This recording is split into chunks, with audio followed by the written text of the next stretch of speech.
Go.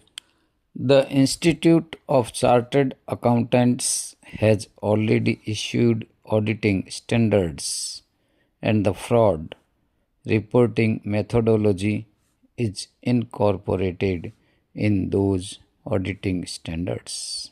Sir, detecting the fraud has been left with the auditors, which responsibility must also be entrusted to the management or its various officers like the managing director, the chief financial advisor, the administrator, etc. Para.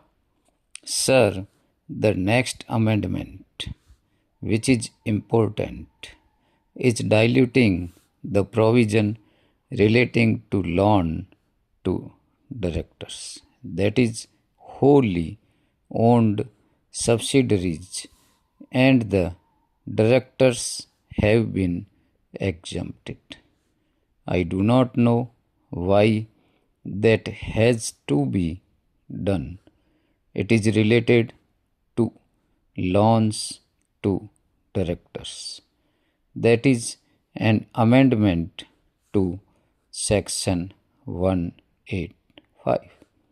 Then there is proposed amendment to section 188, provision for special resolution under section 188 should also be seen in similar context.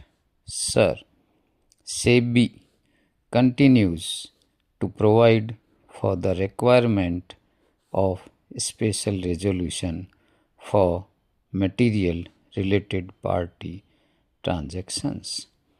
The requirement of special resolution in the situations envisaged under section 188 would have made companies more transparent and encourage shareholders' democracy in the governance of the corporates. It may still be appropriate to modify the clause to require the special resolution in case where related party transactions involve an amount above a certain threshold limit. Para.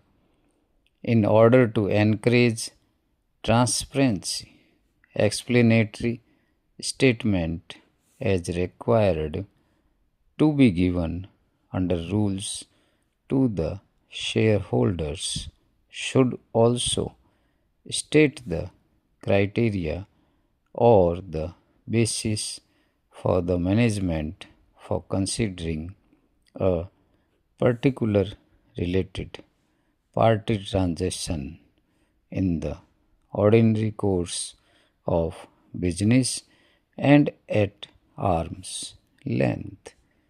The SEBI requirements and provisions under companies law also differ on definition of related party transaction.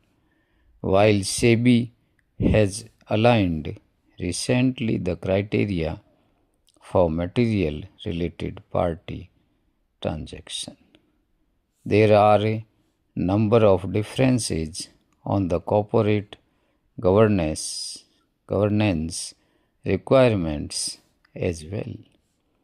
The government should evolve a mechanism so that SEBI and the company's law requirements converge in regard to listed companies and companies with significant public interest. This would greatly help in easing business in India as well. Sir, the other amendments are consequential. I welcome some of the amendments, and I request the government to look into the provisions of Section 143 and the special resolution.